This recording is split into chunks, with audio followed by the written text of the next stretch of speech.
Welcome back to another episode of the Simone NBA Show. I'm your host, Jack Simone. You can follow me on Twitter at Jack Simone NBA. You can follow Heavy on Twitter at Heavy on Sports. And you can follow Heavy at all of their other social medias on the screen next to me on YouTube, which you should be subscribed to by now. Go check out Heavy on YouTube. Get this podcast and an array of other great sport podcasts, NFL and NBA.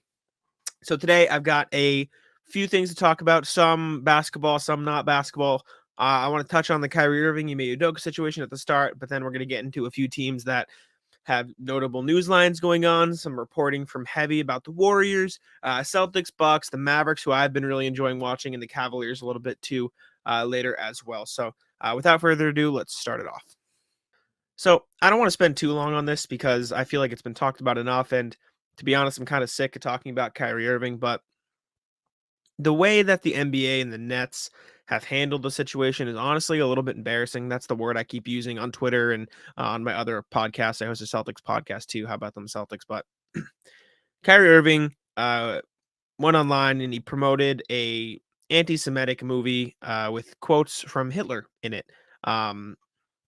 And he put out a statement today. He is donating $500,000 along with the Nets and the NBA to an organization that promotes equality and a safe space and no hate and that sort of things. But in that apology, he said, I take responsibility for what I did. But nowhere in there did he apologize. He didn't say, I'm sorry. He didn't say that he regrets his actions. He didn't say sorry in the whole thing. And that's because he's not sorry. Nick Friedel of ESPN, shout out Nick for being awesome and doing what everyone wanted to do and should have done. Pressed Kyrie. So 2 minutes before Nick asked his question in the press conference, Kyrie was talking about how he's grateful to have a platform where he can talk to all like millions of people and influence all these people and, you know, be this. He used the word beacon of light in his apology. So something to that effect was saying, I'm grateful to be in a position where I can, position of influence, basically. Nick Friedel asked him about that, him promoting that movie, and Kyrie immediately got in a fight. He said, don't call it promotion. Stop calling it that. I didn't promote anybody. I can put anything on my story that I want, and not anybody has to listen to me. It's freedom of speech. I can say whatever I want.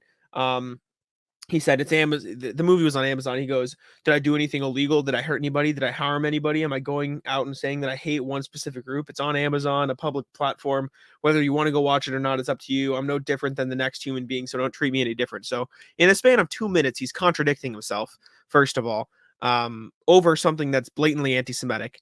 Joe Tsai tweets out his disappointment in Kyrie Irving. And Kyrie say that's fine or whatever. And he was basically like, I understand, but still back to the fact that he doesn't think he did anything harmful. But the Nets are an embarrassment. I mean, Joe Tsai, you're the owner of the team. You can be disappointed in Kyrie all you want, but if you don't create any consequences to the actions, then that's not doing anything. The Nets are allowing him to behave this way. And I understand freedom of speech and whatever, but there's no room for that in the NBA. They've proven that time and time again. And the NBA Players Association put together a message about Kyrie saying we don't condone this sort of hate, etc. But they didn't even name Kyrie in the report. Reggie Miller talked about it on the Nets Bulls broadcast, and he said it really well. He said, the Players Association has done a great job of holding people accountable, owners especially, with Donald Sterling, Robert Sarver over the years. But when it comes to one of their own, they drop the ball. They didn't even name him in the report. They're failing. And so the Nets are just kind of letting him get away with whatever they want. And Sean Marks's response and solution to it is just not having Kyrie do press. So you're just like it doesn't solve anything. They're just letting him be blatantly anti-Semitic and promote things that are anti-Semitic and hateful because he doesn't understand the consequence, or he does understand the consequences to his actions. He wants all the power and ability to influence others, but none of the consequences that come of that when other people disagree with him and he does things that are blatantly morally wrong. So that's on the Nets at this point for not dealing with it at all. That's on the NBA for not dealing with it all. And so that's embarrassing in its own right. And then to follow it up, you have the announcement the Nets fired Steve Nash. And now they're heavily reported that they're going to bring in Ime Udoka to be the new head coach of the Brooklyn Nets, as if they didn't want any more bad PR. You can see on Indeed and LinkedIn that they're trying to hire a PR manager. I would stay away from that position with a 10-foot pole. Ime Udoka, who is accused and was suspended by the Celtics for the entire of this season for sexually harassing a female employee. For it was originally reported that it was a consensual relationship with a fellow employee. Then it came out that he was making unwanted advances, and then Rose reported that he was sending inappropriate text messages to a female subordinate in the organization. So you have Matt Barnes saying, or condemning the Celtics for suspending him, and then he even retracted those statements a couple days later, saying the situation's a lot worse than anybody realizes. And obviously, the Celtics can't say anything because they're in a legal situation. They hired a law firm to look into it, and so they can't share any of those findings from a purely legal perspective. So don't expect anything to come out of that from the Celtics side of things. But the Nets basically decided that despite all of this, we are going to hire him anyways to try to save the franchise. And someone tweeted out the Celtics have to answer for this. I don't know exactly what the Celtics have to answer to. They followed everything by the book. They're a business. They're an organization. They suspended him so they wouldn't have to fire him immediately and get into a legal battle without building their case first, because that's probably what would have ended up happening if he didn't land this job with the Nets. And the Nets are just kind of looking past it all and saying, no, doesn't matter. We'll hire him anyways. And yeah, it's just a mess. And Marcus Smart came out today, Jaylen Brown as well, in an article with Adam Himmelsbach of the Boston Globe, saying that they wish Ime was there, that they, Marcus Smart saying that like his name got slandered. I'm kind of disappointed to see that they said that. From the perspective of his name didn't get slandered. It was slander is when you use false claims to bring someone down, and there was nothing false reported. There was a legal investigation that found certain things, and he was suspended accordingly. Jaylen Brown saying he wish he was there. It's just you have to understand that there is a relationship, a pre-built relationship. So there's bias there. Smart and Brown don't know anything more than us. From this point, they've made that clear that the team isn't telling them anything. And so their knowledge of Udoka outside of these reports is a lot more than us. Us as outsiders are looking him as a person we don't know who did a bad thing. They grew with Udoka last year. They built a relationship, a rapport. They were friends. They went to the finals together. They have this great relationship. So there's obviously going to be bias there. But it's just disappointing to see two players come out and they're not directly supporting him, but the way it's going to be framed is that they're supporting Udoka, who harassed a woman in the workplace. And I understand there's kind of both sides, and that the relationship and there's this bias, and they love him, or they built this foundation with him. But at the end of the day, he did this gross thing. So coming out publicly and saying those things about him, effectively supporting him, I would say, I don't think it's a very good look. And I kind of wish it didn't happen, but they're going to have to talk about it eventually because it's the news. So, yeah, that's brutal. I think it's the Nets are effectively saying a big, middle finger up to all the women in their workplace by hiring Ime Udoka. It's kind of gross. Not kind of, it's very gross. And if I was a woman in the Nets organization, I'd be pretty offended because how you can hire somebody after all these accusations without, I mean, you have to imagine they did their due diligence, but Steve Nash was fired and then he was hired within a couple hours. So the Nets with Kyrie Irving on the team and soon to be Ime Udoka coaching the team, just they're an embarrassment. That's the word I said. And for those questioning the Celtics not getting anything back in return, which I can kind of understand from a purely basketball perspective, is frustrating. The fact that the Boston Celtics were willing to let Ime Udoka go without getting anything in return and go to a rival team like the Nets should tell you all you need to know about the situation and how bad they perceive it to be and how bad they found it out to be. So that's my thoughts on it. That's where I'll leave it, and I'll continue to say it. The Nets are pretty embarrassing right now. Next up, I want to talk a little bit of Warriors. Warriors have struggled out the gate to start the season. They are 3-4 at the time I am recording this, struggling mightily.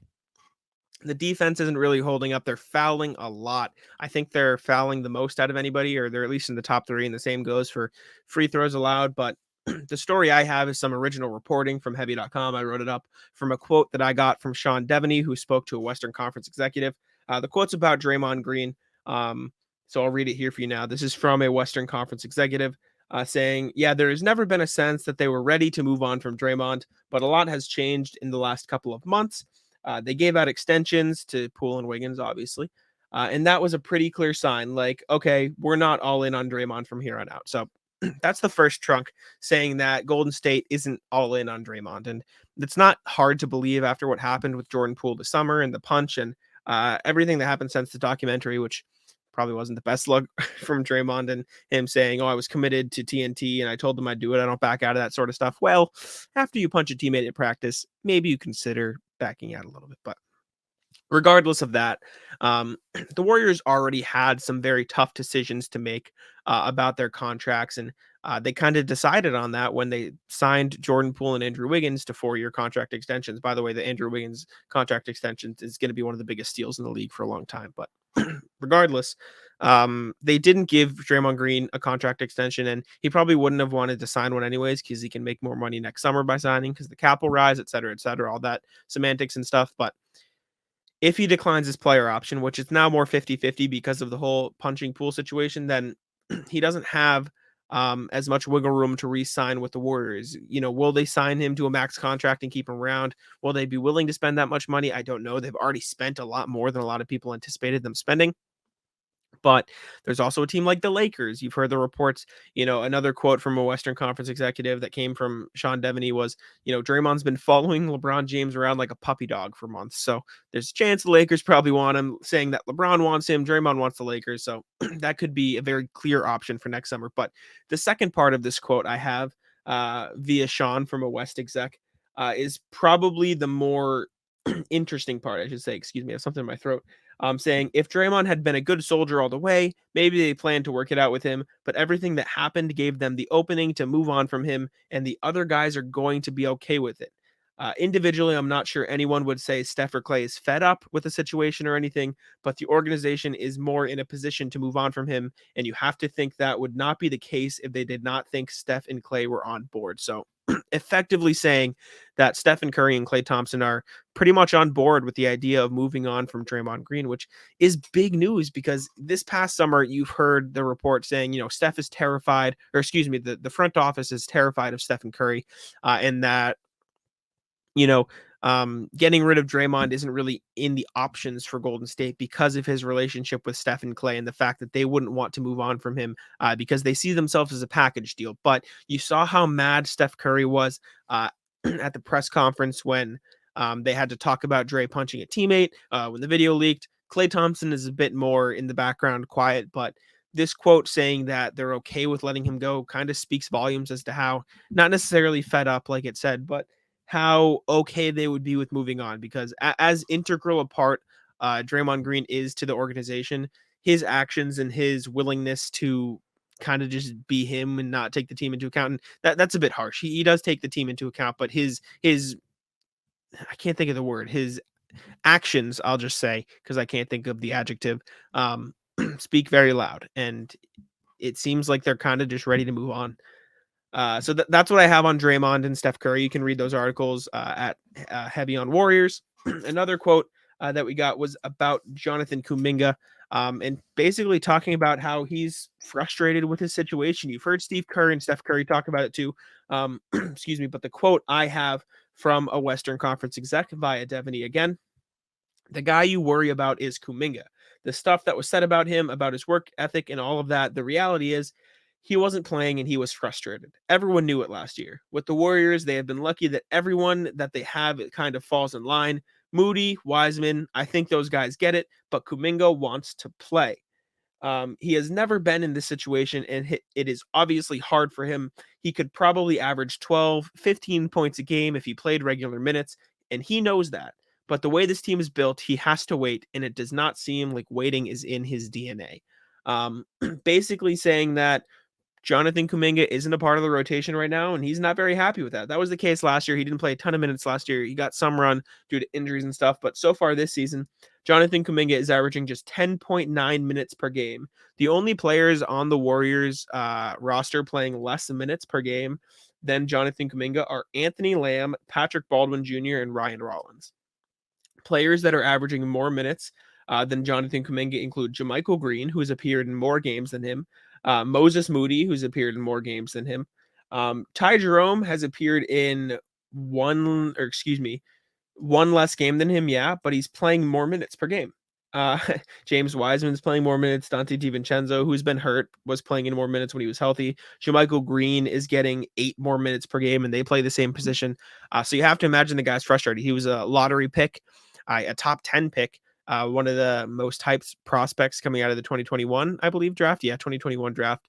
And he just hasn't really had the chance because the Warriors are so stacked. You've heard Steve Kerr talk about it, how he's saying, I want him to be angry because if he wasn't angry, I'd be concerned he wasn't motivated enough. But Stephen Curry had a quote about Kuminga as well, and he also said that with the minutes they have, there are going to be guys that are pissed off, and that's how it is. And right now, Kuminga seems like the odd man out. Will it end in him asking out and wanting a trade? Probably a bit far away from that, but right now, 11 minutes a night for a guy who was a lottery pick 2 years ago, and it's not like he hasn't played well. He has had some questions on the defensive end, which could be contributing to the reason he's not on the floor because the Warriors are struggling. If the Warriors were, playing really well, dominating, he'd probably get a few more minutes, but you can't be on the floor if there are flaws. But he hasn't really had that chance to grow and learn from his mistakes because of how stacked the Warriors are. And I mean, they won a title last year and he was a rookie, so you can understand the frustrations, but it doesn't look like there's an obvious solution to it right now. So we're going to have to watch and see how that plays out. All right, enough of the off-court stuff. Let's talk about some actual basketball. I haven't had the chance to watch as many Bucks games as I've wanted.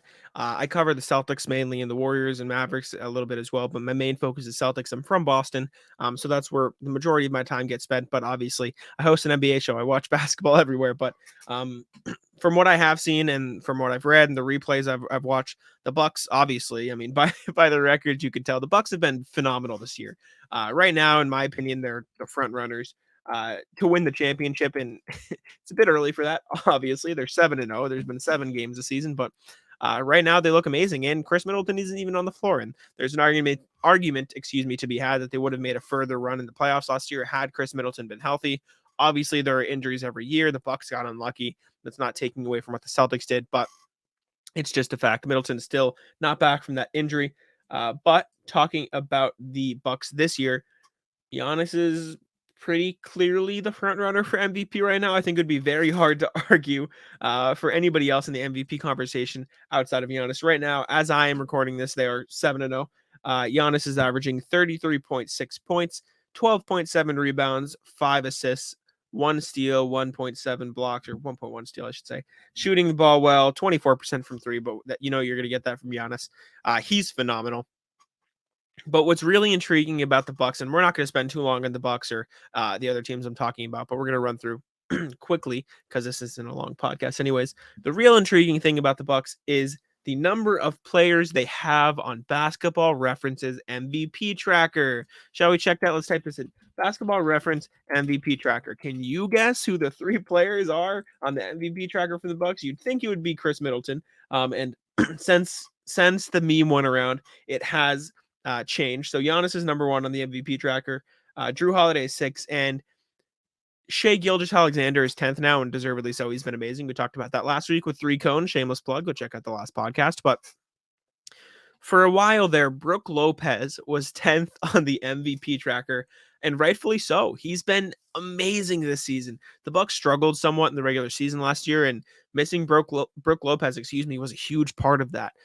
Yes, the Splash Mountain, obviously he plays a big part in offense, but his defense is so crucial to the way they play.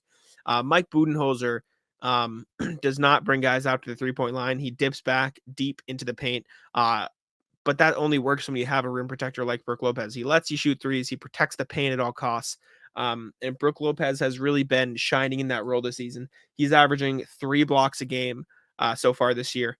And you can't really ask for much more than him with the way he's played defense.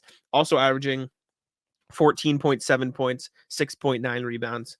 Bobby Portis also shout out. He's been great for them as well. 10 boards a game on pretty efficient shooting. The Bucks are playing all around great basketball. Brook Lopez has been the star of the show. Obviously, well, Giannis is the star of the show, and Drew Holiday, great too. 20 points, 5 rebounds, almost 8 assists a game. That's insane. He's shooting well from 3 too, which is what you really want from him. He struggled a lot in the postseason in the past shooting the 3, but if you can count on him to hit that 3 ball, then you're really getting good minutes from him. And obviously, the defense is, going to be there. But Brook Lopez right now is the shining story coming out of Milwaukee, and for a team with Giannis on it, that's saying a lot. All right, let's touch on the Cavs a little bit. As I noted, I'm from Boston. I cover the Celtics a lot, mainly. So I just finished watching the Celtics lose to the Cavaliers in overtime for the second time in the span of a week, and it was a rough game for the Celtics. But for the Cavaliers, they look really, really, really good this year. And I have to go back and eat my words on something a little bit. I defended the take that the Donovan Mitchell trade wasn't great for the Cavs because I don't think Donovan Mitchell is he's obviously better than Colin Sexton, but the argument I made was he's not Lauri Markkanen, Ochai Agbaji, and 3 first-round picks and swaps better than Colin Sexton. Is he that much better than Colin Sexton? I guess we won't really know. Sexton hasn't been as big of a part of Utah's success this season as I probably would have thought he would be, and Utah's been great. But I'm going to eat my words. Donovan Mitchell has been amazing.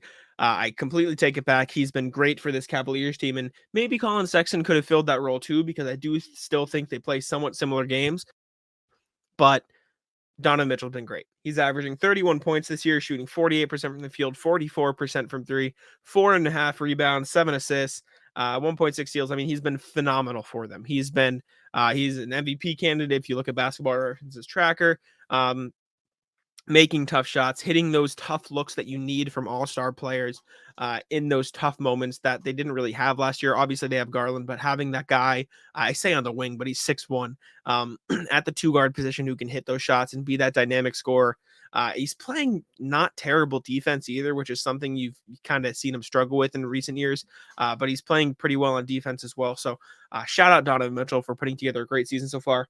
Darius Garland has also been absolutely stellar. Obviously, he's only played in 2 games, but the game that I just watched him play against the Celtics, he was amazing. He was hitting everything, not missing. He looked clean off the dribble. He's making plays. He threw a nice lob to Donovan Mitchell. The way he sees the floor is just incredible. He's so fluid with everything he does, which is awesome. Jared Allen is a physical monster, and I think everyone knows that at this point.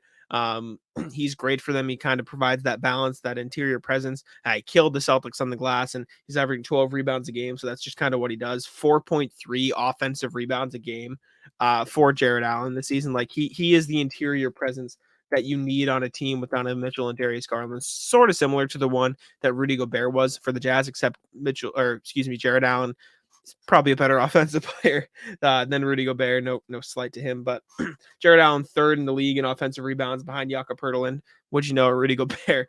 So he's that kind of better blend of big man to pair next to them than Rudy Gobert was for Donovan Mitchell, because while he may not be the same elite defensive presence, he's still a great defender, and he's also a bit more versatile on the offensive end. Better hands, can finish better around the basket, so you have that from Jared Allen. Evan Mobley's been a bit quieter this season. He's averaging 16 points. He's shooting very well from the field. His 3-point percentage is down, but he doesn't take a lot. He's always there, and he always makes an impact, but it's just sort of quieter. It's more muted, which is fine. He's not taking that sort of all-star leap a lot of people expected him to this year, but I think a lot of that comes down to Donovan Mitchell taking most of those touches away and kind of taking the workload off of those guys, which is great. Karis LeVert went from scoring 41 points against the Celtics to 1 point against the Knicks to having a better game against the Celtics. He's the ultimate hot and cold guy.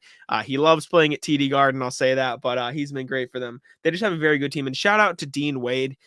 They talked a lot about this when he signed his extension with the team this summer, but he does a ton of little things for the Cavs. He plays great defense. He sets screens. He gets in there on the glass. He can shoot threes. He can drive. He's not going to be an all-star. He's not going to be this great player, the star player, but he is the epitome of a role player in the NBA nowadays, and he deserves all the credit in the world. He's shooting 59% from the field and 56% from 3 this season. He is doing his job to a T. As Bill Belichick says, do your job. Dean Wade is the epitome. He should be the cover boy, the cover story of do your job. He's great. He's so good for that Cavs team. And the Cavaliers look legit as I struggle to get the words out. They look real good.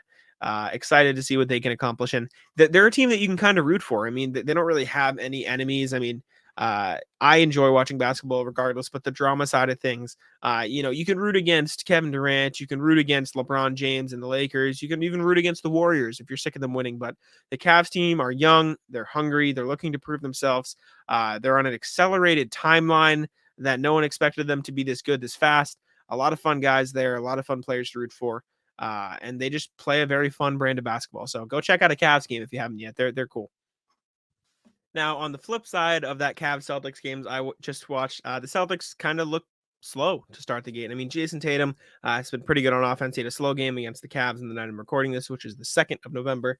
Jaylen Brown was hot, but then he got really tired by the end of the game. Al Horford looked really good against the Cavaliers in that game, fighting on the glass. But the Celtics have some real issues this season.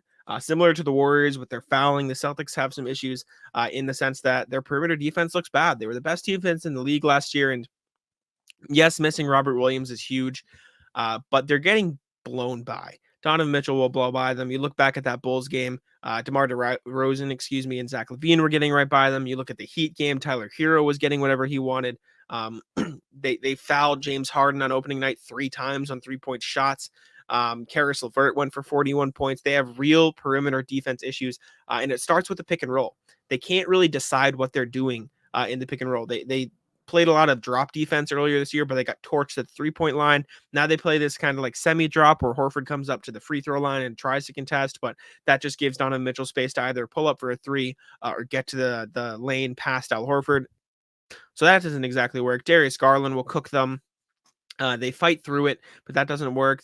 They just can't figure out what to do. Last year, they employed a lot of switch defense, which was great, but they kind of abandoned that. And I don't know if that's a Joe Mazzulla thing. I don't know if that's something they're doing because Rob is out, but they need to get back to it because switch defense worked for them, and they haven't done it a lot this year. And the defense is suffering mightily because of it. So that's been bad. The rebounding is by far the biggest issue for the Celtics, though.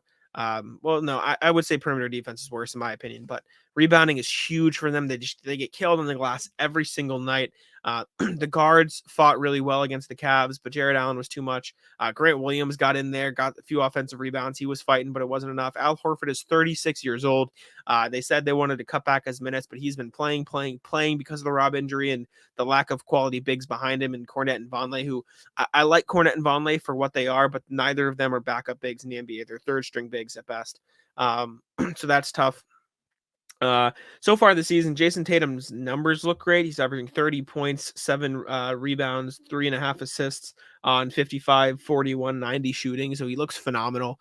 He struggled against the Cavs, and for the most part, he has been great. He had that great dunk that probably should have been an and one at the end of regulation over Jared Allen, and that great block on Donovan Mitchell. He's having a good season. It's just the Celtics as a whole can't play defense. They're getting screwed on that end. Their offense has been fine, but they make a lot of dumb decisions. Marcus Smart had the shot at the end of OT where he was trying to draw a foul. It's not a smart shot in that moment. Jaylen Brown didn't call a timeout, and the Celtics had to burn 2 timeouts just to get the ball over half court.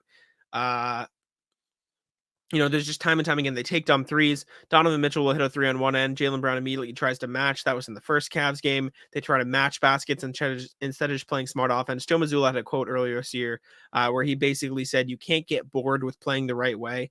And it seems like that's what happens a lot with the Celtics. They get bored with playing the right brand of basketball. They delve into these isolation sets. They don't pass the ball enough. They just kind of try to get their own offense. And that's a lot of the problems you saw last year at the start of the year when the Celtics were really bad and disappointing.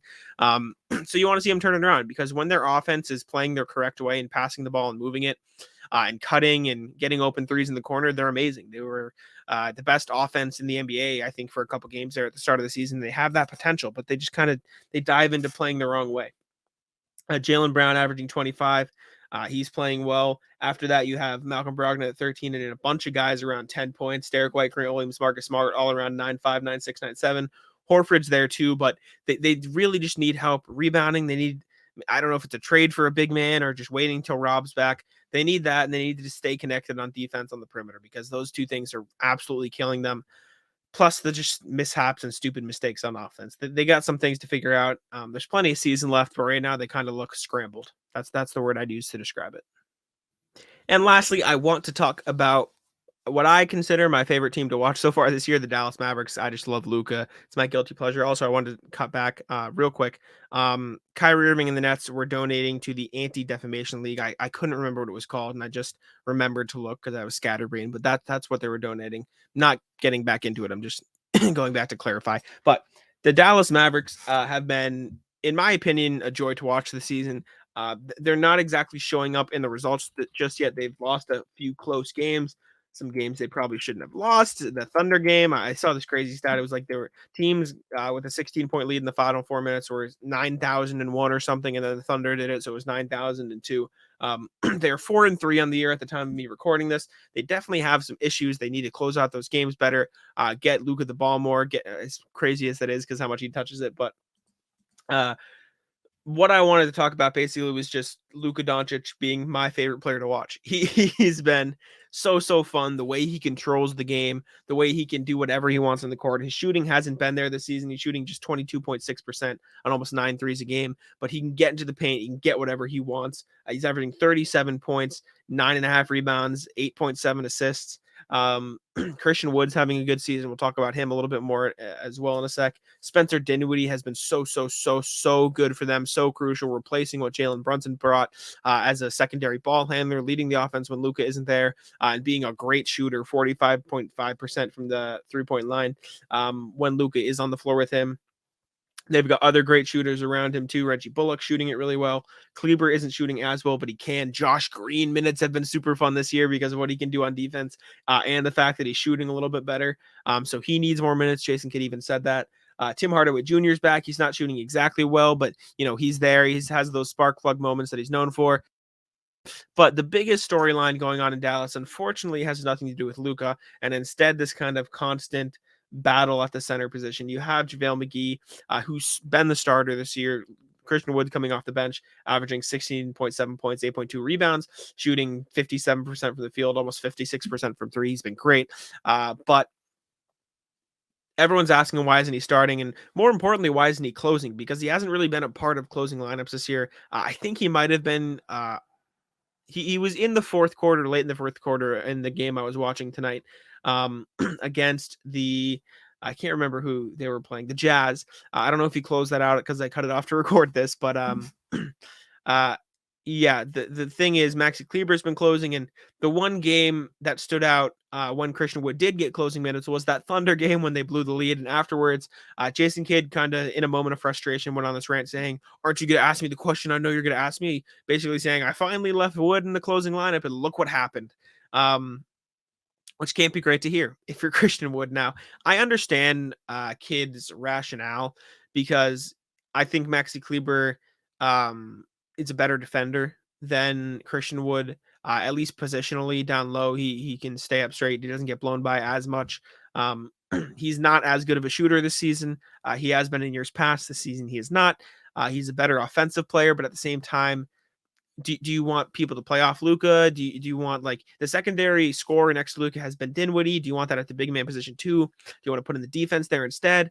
You can argue that Kleber's defense is probably a bit more important, but it's tough.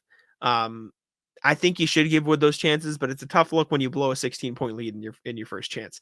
I don't care who starts. I think starting is so overrated. It's about who closes the game that matters.